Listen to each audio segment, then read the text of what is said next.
Y con la música de este grupo chileno de la década de los 70, recibimos al profesor Daniel Bacheto en su micro Vientos del Sur.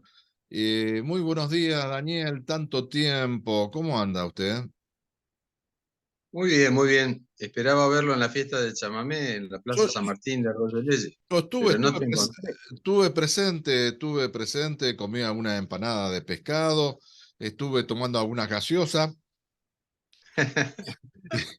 Y estuve hasta las 3 de la mañana, estuve escuchando a Monchito Merlo, algunos temas de Monchito Merlo, y después, usted sabe que yo soy una persona rutinaria y yo como muy temprano, como a las 8, a las 9 de la noche ya estoy eh, tratando de conciliar el sueño, eso lo consigo a veces a las 10, a las 11 de la noche, y cuando uno se cuesta muy tarde, a las 3 de la mañana, al otro día me levanto igual como todos los días, a las 5 o 6 de la mañana, el domingo. Así que dormí poco, No, pero bueno, vi un espectáculo interesante desde el comienzo hasta el final, hasta donde yo estuve presente. No sé a qué hora terminó todo, pero bueno, muy bueno. Y también estuvo muy bueno lo que fue la competencia de aguas abiertas el domingo, que estuve también presente a partir de las 9 aquí en la organización del Club Arroyo Leyes, en el Arroyo del Colorado, muy cerca de aquí de los estudios de la radio y dos eventos que tienen que ver con el deporte y la cultura y bueno, también que unen y que convocan a la gente de aquí del distrito de Arroyo Leche, pero también con la convocatoria a otras localidades. Bueno, sí, hermoso, hermoso. La verdad, un evento muy importante, una expresión de la cultura popular de toda la región, trasciende acá a la localidad, ¿no es cierto? no, por supuesto, y el Había chamamé. gente de otras provincias también, sí, sí. Sí, sí, escuché que había gente de Matilde, Recreo, Montevera, Entre Santa Ríos, Fe, sí, Entre sí, Ríos, sí. pero seguramente usted estaba en primera fila, yo soy quinta columna, estaba al fondo de todo. No, yo estaba en la pista bailando con Laura Chamamé. Ah, Estábamos bailando. bueno, usted... Al ritmo de los majestuosos del chamamé o de al comienzo, al orgullo comienzo. chamamecero, ¿eh? Ah, Sí, al comienzo, al comienzo. Bueno, ahí estaba la conducción de Marina Roberto, nuestra compañera, así que eh, sí, totalmente. muy buena su animación. Hay un tema que creo que, Daniel, que vos lo venís planteando hace un Sí. tiempo, que es la situación de Perú, y sé que hay nuevas decisiones políticas del gobierno y parlamentarios de Argentina con respecto a esta situación. Contanos un poco cómo se está viviendo Perú y de qué forma la política argentina va a ser conmovedora o controlar o velar por la democracia en Perú. Claro, fundamentalmente hay algunos hechos que, bueno, que convendrían marcarlos, ¿no es cierto? En Perú se está dando, es como el punto de explosión, ¿no es cierto?, de mayor agudización en estos momentos de una crisis estructural que tiene que ver con la dependencia, en primer lugar, ¿no es cierto?, de toda la región respecto de centros de poder, eh, digamos, externos, ¿no es cierto? Concretamente, es un problema de toda la región que se manifiesta de diferentes formas, a veces más pacíficas o más sutiles y a veces más violentas. Pero digo esto porque en el caso de Perú, justamente se está dando una manifestación de un conflicto global, que es el conflicto por la hegemonía entre Estados Unidos y China, donde la estrategia de Estados Unidos para frenar a China es de alguna manera impedirle el acceso a las materias primas o a los recursos naturales fundamentales, más importantes, ¿no es cierto? China hoy por hoy, más allá de ser, algunos dicen, la segunda economía de Estados Unidos, muy cerquita de desplazar a Estados Unidos, al ser la fábrica del mundo, cosa que Estados Unidos ya no lo es, ¿no es cierto? Es la principal receptora de materias primas, ya sea energéticas, petróleo, gas, carbón, como minerales fundamentales, ¿no? Pero también tierras raras, ¿no?, que son muy importantes para todo el desarrollo tecnológico, ¿no? Y ahora el litio. Entonces, quiero decir que a pesar de ser la segunda economía, es la principal demandante de recursos naturales, China. Entonces, la estrategia de Estados Unidos es irla impidiendo o dificultando el acceso a las principales fuentes de esas materias primas, sean África o América Latina. Hay una disputa tremenda en África, hay una disputa tremenda en América Latina. En América Latina, Estados Unidos se durmió y hoy por hoy China es el principal socio comercial de la mayoría de los países latinoamericanos, o el segundo principal, ¿no es cierto? En nuestro caso, el segundo después de Brasil, pero en el caso de otros países, inclusive de Centroamérica, es el principal socio comercial. Pero además es el principal fuente de recursos financieros para grandes obras de infraestructura, ¿no es cierto? Entonces, esto es algo muy importante. Y se ve en el caso de El Salvador, en el caso de Nicaragua, ¿no es cierto?, de países de Cuba, en el propio Caribe, ¿no? Entonces Estados Unidos está completamente brotado, digamos, con este tema y como sacado de todo, digamos, ha perdido los modales, digamos, Estados Unidos, ha perdido los modales. El caso de Perú se ve claramente por el apoyo inmediato que hubo de la embajadora en ese país, Kenan, al golpe parlamentario, que es una estrategia que, como recordás, se ha venido utilizando desde hace tiempo. Recordemos que a Fernando Lugo lo saca del gobierno el Congreso el Parlamento del Paraguay. A Dilma Rousseff la saca el Congreso de Brasil, ¿sí? Entonces, ahora a Pedro Castillo lo mismo. Vemos que hay una estrategia común a toda la región donde se reitera la metodología de, primero, una campaña de desestabilización, desprestigio mediático, agresiones, etcétera, judicial, y termina con, digamos, utilizándose el Congreso o el Parlamento como herramienta para destituir a los ejecutivos, a los presidentes o presidentas electos por el voto popular.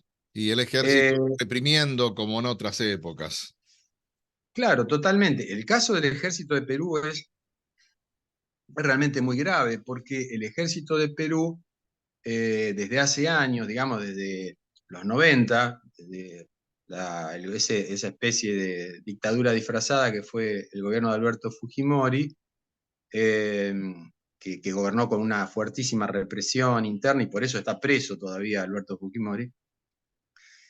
El ejército del Perú, que había tenido en la figura del general Velasco Alvarado uno de los procesos más fuertes de nacionalismo popular, democrático y de reformas profundas en el Perú en los años, desde los años 60, fines de los 60 y los 70, el ejército del Perú, Estados Unidos le puso la lupa y a partir de ahí los oficiales de la Marina, del Ejército, recibieron entrenamiento en los centros de entrenamiento en los propios Estados Unidos, por parte o sea, la oficialidad del ejército, de las Fuerzas Armadas del Perú está entrenada absolutamente por los norteamericanos y hoy comanda las fuerzas, inclusive policiales y demás, también oficiales Una especie de entrenados la por... doctrina de la seguridad nacional de los años 70. No, es exactamente así. O sea, uno de los ejes del entrenamiento es justamente las tácticas antisubversivas, ¿no es cierto? Es decir, o sea, el ejército peruano sigue totalmente en los marcos de la doctrina de seguridad nacional. No, no se han salido de ahí. Y por eso son justamente uno de los principales apoyos para la jugada de destituir a Castillo. Ahora, ¿por qué lo destituyen a Castillo? Porque vencían las concesiones mineras que se habían dado en tiempo de Fujimori hace 30 y pico años. Las concesiones mineras, fundamentalmente empresas canadienses, estadounidenses y de algunos otros orígenes, pero fundamentalmente canadienses y estadounidenses, fundamentalmente en tema de petróleo, gas, cobre, oro, plata, y ahora también, Perú también tiene yacimientos importantísimos de litio, o sea que hay que sumarlo al triángulo del litio que señaló la generala Richardson, la jefa del Comando Sur, como una de las cuestiones fundamentales por qué Estados Unidos tiene que ocuparse de América Latina y es importante para ellos, ¿no? Y lo dijo así a cara descubierta, por los recursos naturales ingentes de América Latina. El agua dulce, más del 30% del agua dulce, la Amazonia, el Triángulo del Litio, lo nombró expresamente. Así que tenemos que jugar ahí, dijo. El petróleo liviano y dulce de Venezuela. Dulce el petróleo, dice, porque es petróleo liviano. Hay distintos tipos de petróleo, ¿viste? Algunos son más difíciles de refinar, de procesar. El petróleo venezolano es espectacular. Entonces, se le escapó el petróleo liviano y dulce de Venezuela, ¿no? Fácil de obtener, Como, además. Además, que le claro, resultó un poco más, ahora está difícil, pero bueno, en su momento era sí, sí, sí. algo que lo hacían abiertamente.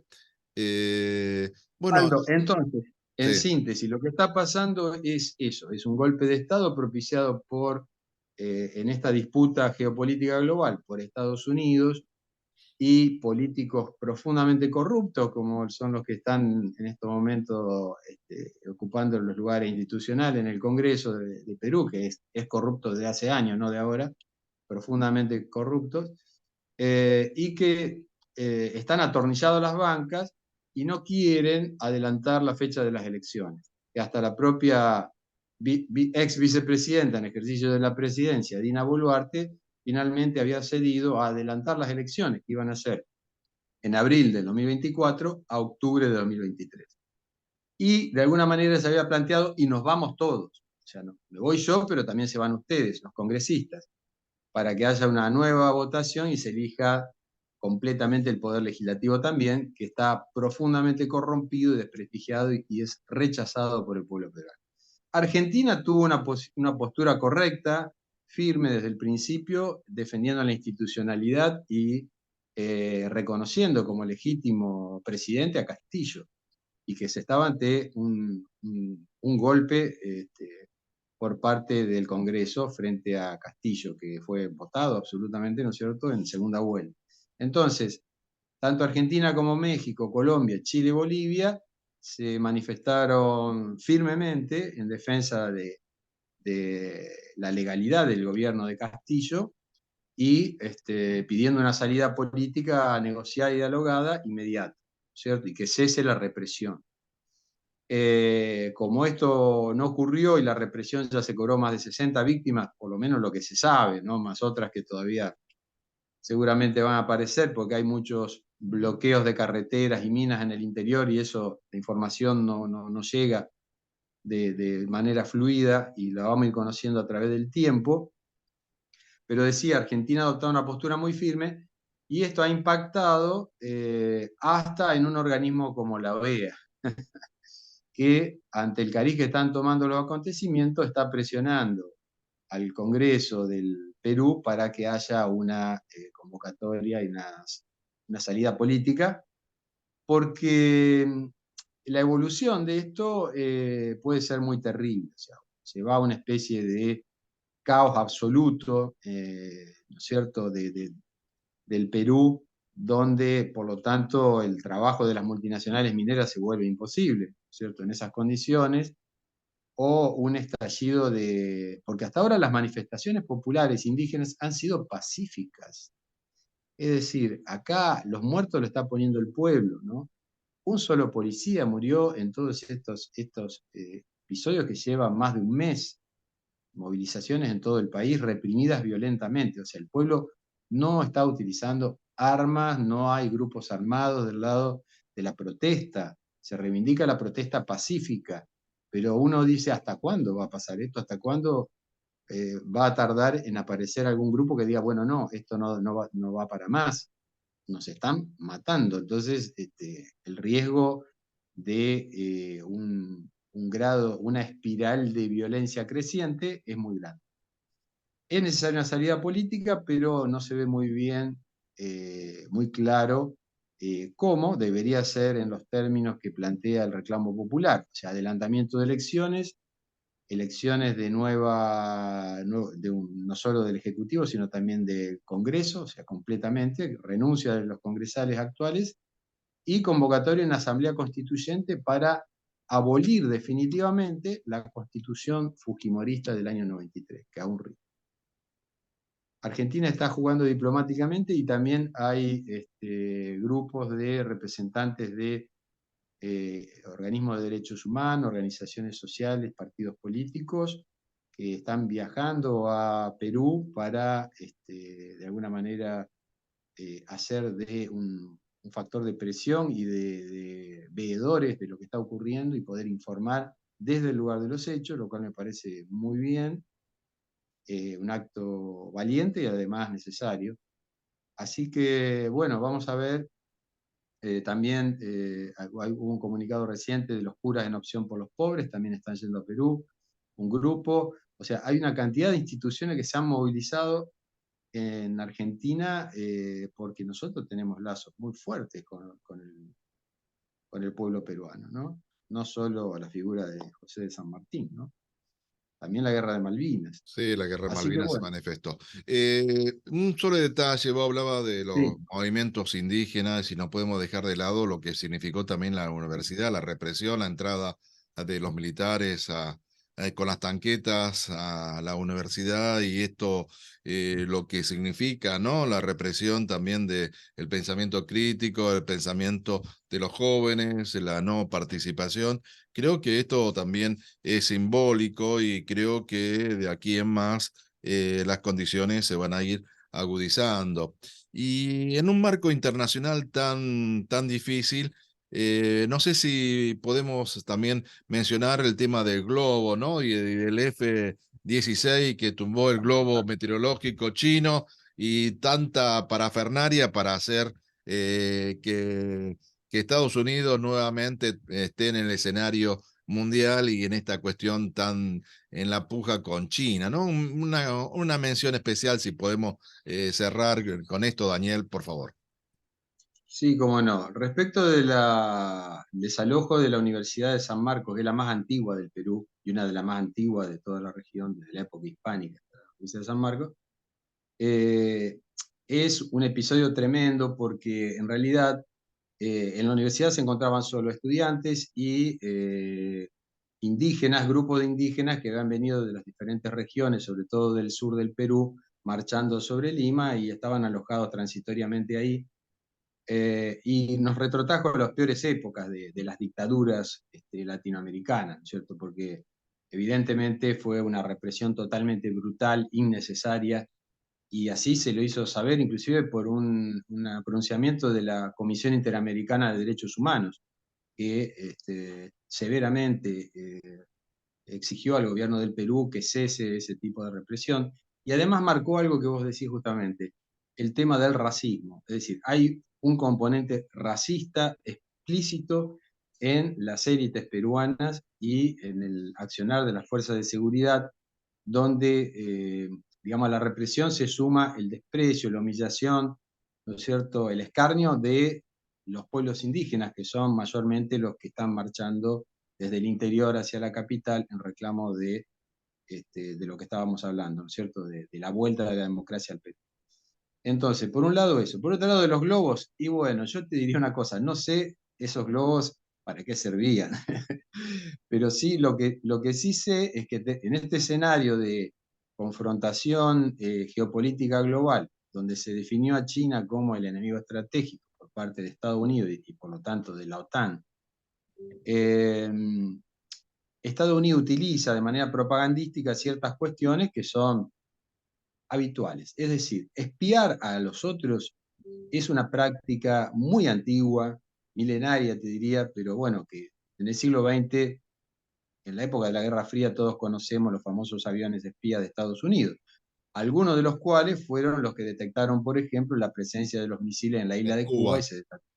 se desató con las fotos, ¿no?, aéreas, y se desató la crisis de los misiles famosa de los años 60 en la presidencia de Kennedy. Es decir, Estados Unidos viene espiando, digamos, a los países que son enemigos, incluso a sus propios aliados, ¿no es cierto?, desde siempre, ¿no? Haz lo Todos que yo sabemos digo, pero no lo que yo hago, ¿no? Esto lo vuelve a ser. Aldo, nada Eso, más como dato súper sintomático, recordarás el escándalo cuando Angela Merkel, la canciller alemana se dio cuenta que sus teléfonos y sus comunicaciones estaban intervenidas, estaban siendo seguidas, y las de muchos otros integrantes del gobierno alemán, de la Unión Europea, por los servicios estadounidenses. Entonces, o sea, son aliados en la OTAN, pero mejor saber lo que estás haciendo, y no te creo tanto lo que me decís, digamos, cuando estamos en las reuniones, sino más vale, vamos a ver lo que no me decís, ¿no es cierto? Entonces, pero hacés. Entonces, el espionaje es algo habitual.